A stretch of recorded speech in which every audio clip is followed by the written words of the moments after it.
Welcome to another video of stock market. आज हम discuss करने वाले हैं इंद्रप्रस्थ गैस लिमिटेड या फिर आईजीएल के बारे में। रिसेंटली स्टॉक में बहुत अच्छा करेक्शन हमने देखा है। 400 के करीब जब ये स्टॉक था मुझे बहुत ही अट्रैक्टिव लग रहा था, बट वहां से भी स्टॉक ने ऑलमोस्ट 10% का करेक्शन दे दिया। हालांकि इसका जो लो है 354 जो स्टॉक ने 2-3 दिन पहले टच किया था, वहां से स्टॉक ऊपर है और आज स्टॉक ग्रीन जोन पे ट्रेड कर रहा है 364 की तरफ। मुझे इस प्राइस में यह स्टॉक बहुत अट्रैक्टिव लग रहा है। इंटरनेशनल मार्केट पे जिस तरह का गैस प्राइस में बहुत हाइक हो गया है एंड ग्लोबल अनसर्टेनिटी के कारण जो आईजीएल एमजीएल जैसे कंपनीज है जो कि सीएनजी पीएनजी में मेनली काम करते हैं, उन स्टॉक्स में हमने करेक्शन देखा। हालांकि रिजल्ट्स उतने अच्छे नहीं रहे, but result is not only the reason, क्योंकि रिजल्ट से पहले स्टॉक इतना नहीं गिरा था ड्यू टू मार्केट करेक्शन। इन सारे स्टॉक में बहुत करेक्शन हमने देखा है। Another reason is international uncertainty, but we hope कि आने वाले टाइम में ये जो चीज है वो नॉर्मल हो जाए एंड गैस का जो डिमांड है वो बहुत ज्यादा है। सो डेफिनेटली इन कंपनीज को आने वाले टाइम में प्रॉफिट डेफिनेटली होगा। सो डेफिनेटली अगर आप इस प्राइस पे बाई करते हो, down sides are very limited and यहां से स्टॉक ऊपर की तरफ जाएगा। आने वाले टाइम में स्टॉक का जो टारगेट है वो 500 तक अचीव हो सकता है with in the end of this particular year and definitely 350 में नथिंग टू लूज।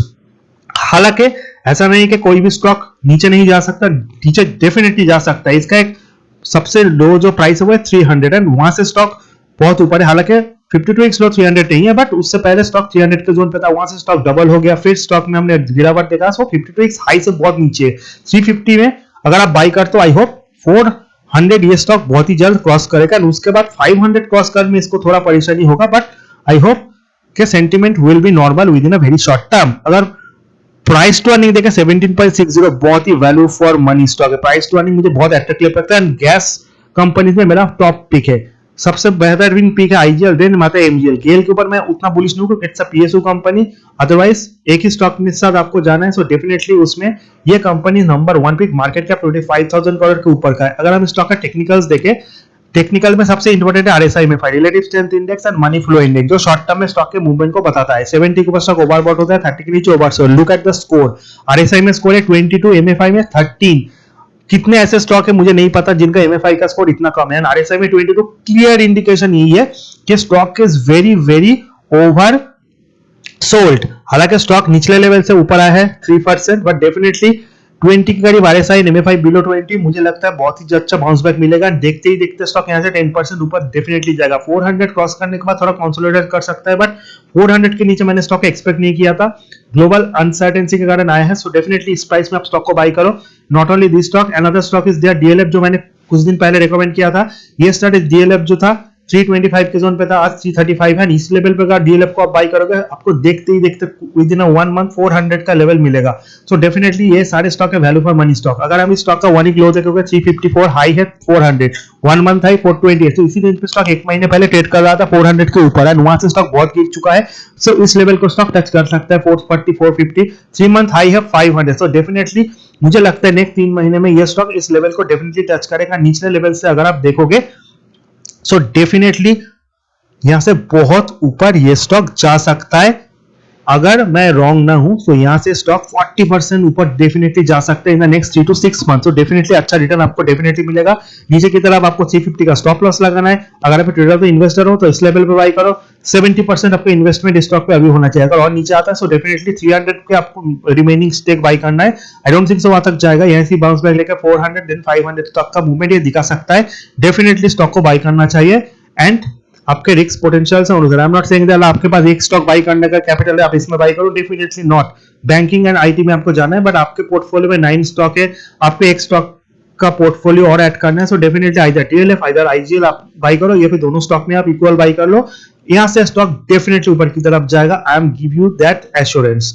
अगर हम इस स्टॉक के बारे में और इंपॉर्टेंट पैरामीटर्स को देखें, 100 200 सिंपल एक्सप्रेशन में यहां पे देखोगे 200 एक्सप्रेशन में और 500, ये क्या दिखाता है कि 500 का जो लेवल है 200 दिनों तक स्टॉक ने होल्ड किया एंड 100 डे का एक्सप्रेशन मूविंग एवरेज 456। तो यहां से नीचे जाने का सवाल ही नहीं उठता था, बट स्टॉक करेक्ट हुआ, 400 को भी ब्रेक करके यहां तक आया। सो शॉर्ट टर्म में 10% रिटर्न तो आपको मिलेगा ही मिलेगा एंड अगर नेक्स्ट 3 से 6 महीने में ये स्टॉक 500 के लेवल को फिर से टच करेगा, there is no doubt on that. अगर हम स्टॉक का टेक्निकली रेजिस्टेंस से सपोर्ट देखें तो यहां से नीचे 350 के नीचे का जाता भी है, मैक्सिमम 340 तक जाने का एक रिस्क होता है, बट वो भी तब होगा जब ग्लोबल मार्केट में बहुत ज्यादा करेक्शन आएगा। तो अगर ग्लोबल मार्केट गिरता तो सारे स्टॉक गिरेंगे, ऐसा नहीं कि ओनली आईजीएल गिरेगा। रिकवरी में भी सारे स्टॉक रिकवर करेंगे, नॉट ओनली आईजीएल, सारे स्टॉक। तो डेफिनेटली यहाँ पे आप रिस्क लेके बाई कर सकते हो।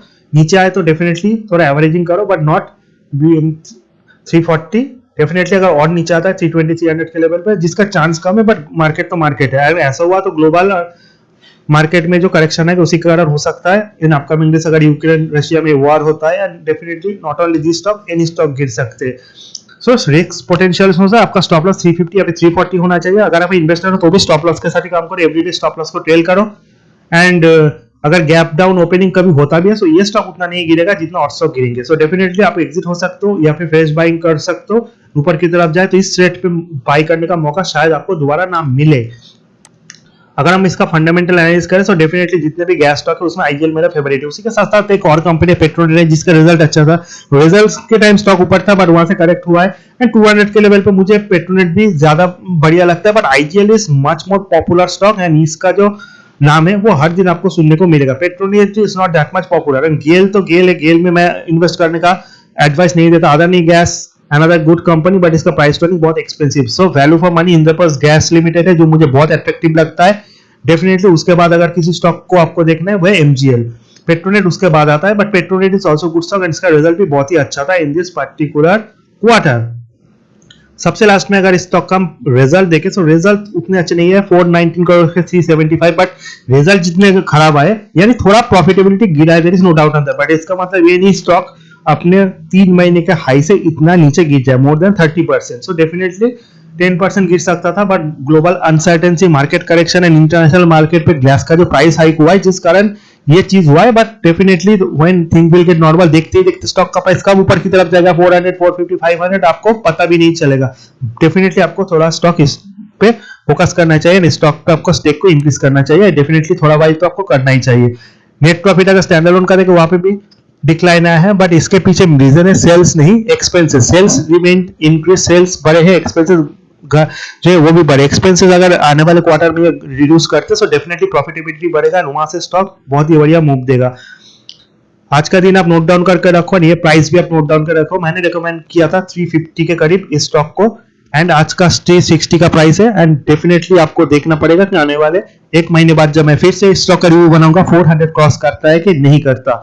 एंड अगर सबसे लास्ट में शेयर होल्डिंग पैटर्न देखोगे, प्रोमोटर्स के पास 45% stake, FI is very bullish 20% stake उनके पास है। एफआई का स्टेक होने ये देखा था, एफआई सेल भी करते, एफआई बाई भी करते। जब एफआई का बाइंग आएगा स्टॉक रुकेगा नहीं। डीआई का भी अच्छा खासा स्टेक है, रिटेल इन्वेस्टर का 13% स्टेक है। Overall share holding pattern is fantabulous. Video informative अच्छा लगे चैनल को लाइक सब्सक्राइब करना बिल्कुल मत भूलिए। सब्सक्राइब करना बिल्कुल मत भूलना चैनल को। Press the bell icon for latest updates. Thank you for watching.